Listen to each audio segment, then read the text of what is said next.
नाही नाही, माझा इथे हा प्रश्न निर्माण होतो की या ओबीसी समाजाचे जे काही कागदपत्र तपासून किती कुणबी नोंदी सापडल्या याचा जो आकडा वारंवार प्रकाशित केला जातो, याच्यामध्ये सातत्य दिसून येत नाही.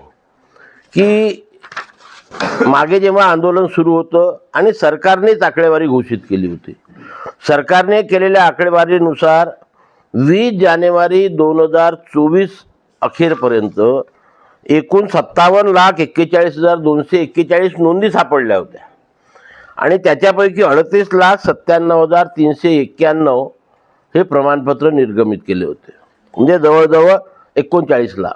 त्याच्यामध्ये 24 ऑक्टोबर 2023 ते 20 जानेवारी 2024 या 4 महिन्यामध्ये 1,71,100 प्रमाणपत्र या महाराष्ट्रामध्ये दिले होते, ज्याच्यामध्ये ज्या लोकांकडे आहे दाखले, वडील आजोबा पंजोबा, त्यांनाच मिळालेले हे आकडे आहे, नवीन आकडे नाही आहे.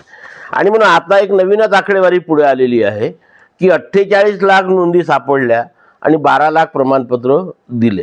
आता हे 48 लाखाचा आकडा कुठून आला आणि 12 लाखाचा आकडा कुठून आला, या आकडेवारीमध्ये कुठेही ते मेळ जुळत नाही. आणि म्हणून काय सत्य परिस्थिती आहे हे वारंवार जे आम्ही मागणी करतो की सरकारने 3 तक्त्यामध्ये आकडेवारी जाहीर करावी. एक, न्यायमूर्ती शिंदे समितीच्या कामकाजाला जेव्हा सुरुवात झाली 24 ऑक्टोबर 2023 पासून, त्याच्या पूर्वीची काय परिस्थिती होती स्वातंत्र्यापासून तर पूर्वीपर्यंत, आणि मग 24 ऑक्टोबर 2023 ते 2 सप्टेंबर 2025 या जवळजवळ 2 वर्षाच्या कालावधीमधली परिस्थिती, आणि मग हैदराबाद गॅजेटियर लागू झालं 2 सप्टेंबर 2025ला, त्याच्यापासून आजपर्यंतची काय परिस्थिती आहे. अशा प्रकारे या 3 तक्त्यामध्ये जोपर्यंत माहिती सरकार प्रकाशित करणार नाही तोपर्यंत समाजामध्ये ॲक्च्युअल ज्याला आपण म्हणतो ती परिस्थिती कळणार नाही. आणि अशा प्रकारची आकडेवारी घोषित केल्यामुळे, प्रकाशित केल्यामुळे मराठा समाज आणि ओबीसी समाज दोन्ही समाजाच्या मनामध्ये हा नेहमी संभ्रम निर्माण होतो की प्रत्यक्ष आकडेवारी काय आहे. आम्ही जबाबदारीपूर्वक वारंवार मी सांगत असतो की या सर्व याच्यामध्ये ओबीसी समाजाचं कुठेही नुकसान झालेलं नाही. ज्या काही आहे त्या जुन्याच वडिलोपार्जित नोंदी आहेत, वडील आजोबा पंजोबा खापर पंजोबा यांच्या कागदपत्रावरच्या, आणि त्याच्यामुळे नवीन व्यक्ती कोणीही आलेला नाही. ज्याच्याकडे सर्टिफिकेट आहे वडिलाकडे आजोबाकडे त्याला कोणी थांबवू शकत नाही. पण बा जे ओरिजिनली कुणबी नव्हते, कुणबी मराठा नव्हते, मराठा कुणबी, अशा प्रकारच्या जर नोंदी सापडल्या असेल तर त्या सरकारने प्रकाशित करायला पाहिजे, जेणेकरून बा हे नवीन 10 लोक आले, हे नवीन 1,000 लोक आले, हे नवीन 1 लाख लोक आले, अशा प्रकारची प्रत्यक्ष परिस्थिती नाही. आणि त्याच्यामुळे अशा प्रकारची आकडेवारी कृपया याच्यापुढे सरकारने जाहीर करू नये, जेणेकरून मराठा आणि ओबीसी समाजाच्या मनामध्ये संभ्रम निर्माण होईल.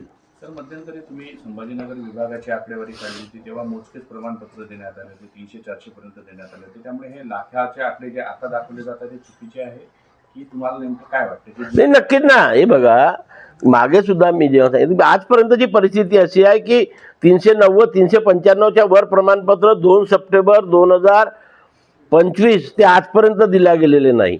आणि हे सुद्धा जे प्रमाणपत्र दिल्या गेलेले आहे ते ज्यांच्याकडे जुनी प्रमाणपत्र आहेत त्यांच्या घरी जर पहिला मुलगा किंवा मुलगी 10वा वर्ग पास झाला असेल त्यांच्या प्रवेशाकरता किंवा इतर कामकाजाकरता काढलेल्या प्रमाणपत्र आहेत, नव्याने हे लोक आलेले नाही.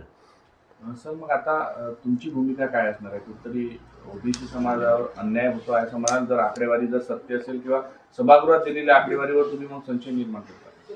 नाही नाही, हे बा, ओबीसी समाजावरती मी आजही जबाबदारीपूर्वक अन्याय करतो की कुठलाही अन्याय झालेला नाही.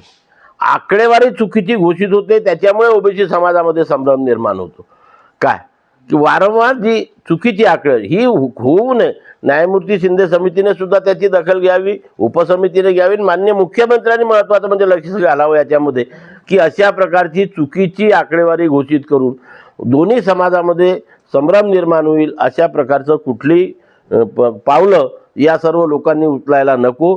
जबाबदारीपूर्वक सांगा. मी ज्याप्रमाणे म्हणतो की 23 ऑक्टोबर 2023च्या पूर्वीची काय परिस्थिती आहे, 23 ऑक्टोबर 2023 ते 2 सप्टेंबर 2025 पर्यंतची काय परिस्थिती आहे आणि 2 सप्टेंबर 2025 ते आजपर्यंतची काय परिस्थिती आहे या 3 तक्त्यामध्ये जर सरकारने माहिती दिली तर कोणाच्याही मनामध्ये संभ्रम राहणार नाही.